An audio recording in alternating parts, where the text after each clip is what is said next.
అందరికీ నమస్కారం. తెలుగు డివోషనల్ భక్తి ఛానల్‌కి స్వాగతం. ఈరోజు మనం కార్తీక పురాణం 12వ అధ్యాయం గురించి చూద్దాం. వశిష్ఠ మహాముని జనక మహారాజుతో ఈ విధంగా అంటున్నాడు. ఓ రాజా, నేను మీకు కార్తీక మాసమున కార్తీక సోమవారము మరియు కార్తీక ద్వాదశి అలాగే సాలగ్రామ మహిమను వివరిస్తాను అని చెప్పి ఈ కింది విధంగా వివరించడం ఆరంభించాడు. కార్తీక సోమవారం నాడు ఉదయాన్నే లేచి కాలకృత్యాలు తీర్చుకొని నదికి వెళ్లి స్నానం చేసి ఆచమనం చేయవలను. తర్వాత శక్తి కొలది బ్రాహ్మణునికి దానమిచ్చి ఆ రోజంతా ఉపవాసం ఉండి సాయంకాలం శివాలయమునకు గాని విష్ణువాలయమునకు గాని వెళ్ళి దేవుణ్ణి పూజించి నక్షత్ర దర్శనం చేసుకుని తరువాత భుజించాలి.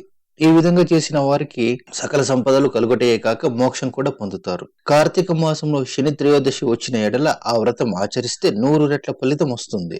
కార్తీక శుద్ధ ఏకాదశి రోజున పూర్ణ ఉపవాసం ఉండి ఆ రాత్రి విష్ణువాలయమునకు వెళ్లి శ్రీహరిని మనసారా ధ్యానించి శ్రీహరి సన్నిధిన పురాణ కాలక్షేపం చేసి ఆ మరునాడు బ్రాహ్మణ సమారాధన చేసిన 1,000,000 యజ్ఞాల ఫలితం కలుగును. ఈ విధంగా చేసిన వారికి సూర్యగ్రహణ సమయమున గంగా నదిలో స్నానం చేసి 1,000,000 బ్రాహ్మణులకు భోజనం దానం చేస్తే ఎంత పుణ్యం వస్తుందో అంతకన్నా ఎక్కువ పుణ్యం వస్తుంది. కార్తీక శుద్ధ ద్వాదశి నాడు శ్రీమన్నారాయణుడు శేషపానుపు నుంచి లేచును. కార్తీక శుద్ధ ద్వాదశి వ్రతం విష్ణువునకు చాలా ఇష్టం. ఈ రోజున శ్రీమంతులు ఎవరైనా ఆవు కొమ్ములకు బంగారు తొడుగులు తగిలించి ఆవు కాళ్ళకు వెండి డెక్కలు తగిలించి దూడతో సహా బ్రాహ్మణునికి దానం ఇచ్చిన ఆ ఆవు ఎందు ఎన్ని రోమాలు ఉంటాయో అన్ని సంవత్సరాలు ఇంద్రలోకంలో స్వర్గ సుఖాలను అనుభవిస్తారు. కార్తీక శుద్ధ పాడ్యమి రోజున కార్తీక పౌర్ణమి రోజున కంచు పాత్రలో ఆవు నెయ్యి పోసి ధూపమిచ్చిన వారు పూర్వజన్మ మందు చేసిన సకల పాపాలు వెళ్ళిపోతాయి. ద్వాదశి నాడు యజ్ఞోపవీతములు దక్షిణతో బ్రాహ్మణునికి దానం ఇచ్చిన వారు ఇహపర సుఖాలను పొందుతారు. ద్వాదశి రోజున బంగారు తులసి చెట్టు గాని సాలగ్రామము గాని ఒక బ్రాహ్మణునికి దానం ఇచ్చిన 4 సముద్రాల మధ్య ఉన్న భూమి దానం చేస్తే ఎంత ఫలితం కలుగుతుందో అంత ఫలితం కలుగుతుంది. దీనికి ఉదాహరణగా ఒక కథ ఉంది అని చెప్పి వశిష్ఠ మహాముని సాలగ్రామ దాన మహిమ కథ గురించి చెప్పడం ఆరంభించాడు. పూర్వం గోదావరి నది తీరం ముందు ఒక పల్లె ఉండేది. ఆ పల్లెలో ఒక వైశ్యుడు ఉండేవాడు. అతడు చాలా దురాశపరుడు. ఎల్లప్పుడూ ఇతరుల ధనం పట్ల మోహం కలిగి వారి ధనాన్ని ఎలా తాను లాక్కోవాలి అని ఆలోచించేవాడు. అతడు అదే పల్లెలో నివసిస్తూ ఉన్న ఒక బ్రాహ్మణునికి తన వద్ద ఉన్న ధనమును వడ్డీకి అప్పు ఇచ్చెను. మరి కొంతకాలమునకు తన సొమ్ము తనకిమ్మని ఆ కోమటి ఆ బ్రాహ్మణుని అడగగా ఆ బ్రాహ్మణుడు, అయ్యా, తమకు ఇవ్వవలసిన ధనం 1 నెల రోజులలో ఇస్తాను, మీ రుణం ఇంచుకోను. ఈ జన్మలో తీర్చలేని ఎడల మరు జన్మమున మీ ఇంట ఏ జంతువుగానో పుట్టి మీ రుణం తీర్చుకుంటాను అని చెప్పాడు. దానికి ఆ కోమిటికి చాలా కోపం వచ్చింది. నా సొమ్ము నాకు ఇప్పుడే కావాలి, లేదంటే నీ కంఠాన్ని నరికివేస్తానని చెప్పి ఆవేశంతో ముందు వెనక ఆలోచించక తన వద్ద ఉన్న కత్తితో ఆ బ్రాహ్మణుని కంఠం కోసేశాడు. వెంటనే ఆ బ్రాహ్మణుడు గిలగిలా తనుకొని చచ్చిపోయాడు. ఆ కోమిటి అక్కడే ఉంటే రాజభటులు వచ్చి తనని తీసుకెళ్తారనే భయంతో పారిపోయాడు. బ్రాహ్మణ హత్య మహాపాపం కనుక ఆ రోజు నుండి ఆ వేశ్యునికి బ్రహ్మహత్య పాపం తగిలి కుష్టి వ్యాధి కలిగింది. ఆ తర్వాత కొన్నాళ్లకు మరణించాడు. వెంటనే యమదూతలు వచ్చి అతన్ని తీసుకొని పోయి రౌరవాది నరక కూపంలో పడదోసినారు. ఆ వేశ్యునికి ఒక కుమారుడు ఉన్నాడు. ఆ కుమారుని పేరు ధర్మవీరుడు. పేరుకు తగ్గినట్లుగానే తండ్రి గారు సంపాదించిన ధనమును దాన ధర్మాలు చేయించు, పుణ్యకార్యములు ఆచరించుచు, చెట్లు నాటించుచు, నూతులు చెరువులు త్రవ్వించాడు. మంచి కీర్తిని సంపాదించాడు. ఇలా ఉండగా కొంతకాలానికి త్రిలోక సంచారియగు నారదుల వారు యమలోకం నుంచి భూలోకానికి వచ్చాడు. వచ్చిన నారదులు ధర్మవీరునితో ఇలా అంటున్నారు. ఓ ధర్మవీర, ఎలా ఉన్నావు అని చెప్పి నారదుడు అడిగాడు. దానికి ధర్మవీరుడు అంత కుశలమే అని చెప్పి వినయంగా నమస్కారం చేసి దండ ప్రణామాలు ఆచరించి అతనిని విష్ణుదేవునిగా భావించి సత్కరించి చేతులు జోడించి, మహానుభావ, నా పుణ్యం కొద్ది నేడు తమ దర్శనం చేసుకున్నాను. నేను ధన్యుడను. నా జన్మ తరించింది. నా ఇల్లు పావనమైంది.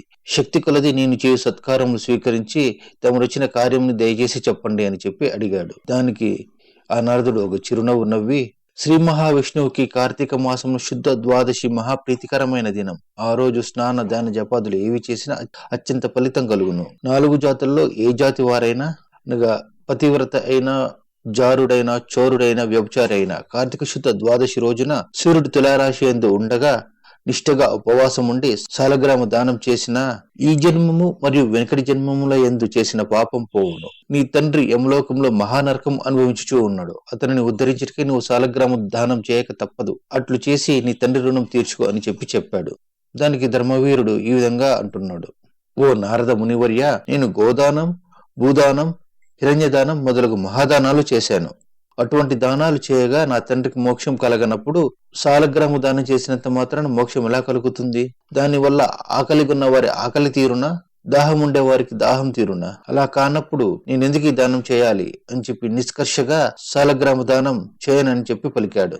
ధర్మవీరుని అవివేకమునకు నారదుడు విచారించి, వేషుడా, నువ్వు సాలగ్రామమును ఒక శిలగా మాత్రమే చూస్తున్నావు. అది శిల కాదు, శ్రీహరి యొక్క రూపం. అన్ని దానముల కంటే సాలగ్రామ దానం చేసినచో కలిగే ఫలితం చాలా గొప్పది. నీ తండ్రి నరక బాధ నుండి విముక్తి పొందుతాడు. దానికి ఇది తప్ప మరొక మార్గం లేదు అని చెప్పి నారదుడు అక్కడి నుంచి వెళ్లిపోయాడు. ధర్మవీరుడు ధనబలం కలిగి ఉన్నా, దాన సామర్థ్యం కలిగి ఉన్నా సాలగ్రామ దానం చేయలేదు. కొంతకాలానికి అతడు చనిపోయాను. నారదుడు చెప్పిన హితబోధను పెడచెవిన పెట్టుట చేత మరణం తరువాత 7 జన్మాల యందు పులిగా పుట్టి, మళ్ళా 3 జన్మముల యందు వానరమై పుట్టి, మళ్ళా 5 జన్మముల యందు ఎద్దుగా పుట్టి, తర్వాత 10 జన్మములు మానవశ్రీగా పుట్టి, 10 జన్మలు మానవ స్త్రీగా పుట్టి, 10 జన్మలు పందిగా జన్మించి, అట్లు జరిగిన తర్వాత 11వ జన్మలో ఒక పేద బ్రాహ్మణుని ఇంట స్త్రీగా పుట్టి, ఆమెకు యవ్వన కాలం రాగానే ఆ పేద బ్రాహ్మణుడు ఒక విద్వాంసునికిచ్చి పెళ్లి చేశాను. పెళ్లి అయిన కొంతకాలానికి ఆమె భర్త చనిపోయాను. చిన్నతనం ముందే ఆమెకు అష్ట కష్టాలు సంభవించినకు తల్లిదండ్రులు, బంధుమిత్రులు చాలా దుఃఖించారు. తండ్రి ఆమెకు ఈ విపత్తు ఎందువల్ల కలిగింది అని దివ్య దృష్టితో చూడడం ఆరంభించాడు. వెంటనే ఆమె చేత సాలగ్రామ దహనం చేయించి, నాకు బాల వైధవ్యమునకు కారణమైన పూర్వజన్మ పాపం నశించుగాక అని చెప్పించాడు. ఆ రోజు కార్తీక సోమవారం అగుట వలన ఆ సాలగ్రామ దాన ఫలంతో ఆమె భర్త జీవించెను. పిదప ఆ నూతన దంపతులు చిరకాలం సకల సౌఖ్యాలతో జీవించి జన్మాంతరమున స్వర్గమునకు వెళ్లారు. మరికొంత కాలమునకు ఆ బ్రాహ్మణ పుత్రిక మరొక బ్రాహ్మణుని ఇంట కుమారుడిగా పుట్టి సాలగ్రామ దానం చేసి ముక్తిని పొందాడు. కావున ఓ జనక, కార్తీక శుద్ధ ద్వాదశి రోజున సాలగ్రామ దానం చేసిన ఫలితం చాలా గొప్పది, ఘనమైనది. నువ్వు ఈ సాలగ్రామ దానం చేయము అని చెప్పాడు. ఇది స్కాంద పురాణాంతర్గత వశిష్ఠ ప్రోక్త కార్తీక మహత్యమందలి 12వ సమాప్తం. ఓం నమః శివాయ. దయచేసి నా ఛానల్ సబ్స్క్రైబ్ చేసుకుని పక్కనే ఉన్నటువంటి గంట సింబల్ని కొట్టండి. తద్వారా వీడియోలు నేరుగా మీ మొబైల్ నోటిఫికేషన్ లాగా వస్తాయి. అలాగే వీడియోని షేర్ మరియు లైక్ చేయండి. ధన్యవాదాలు.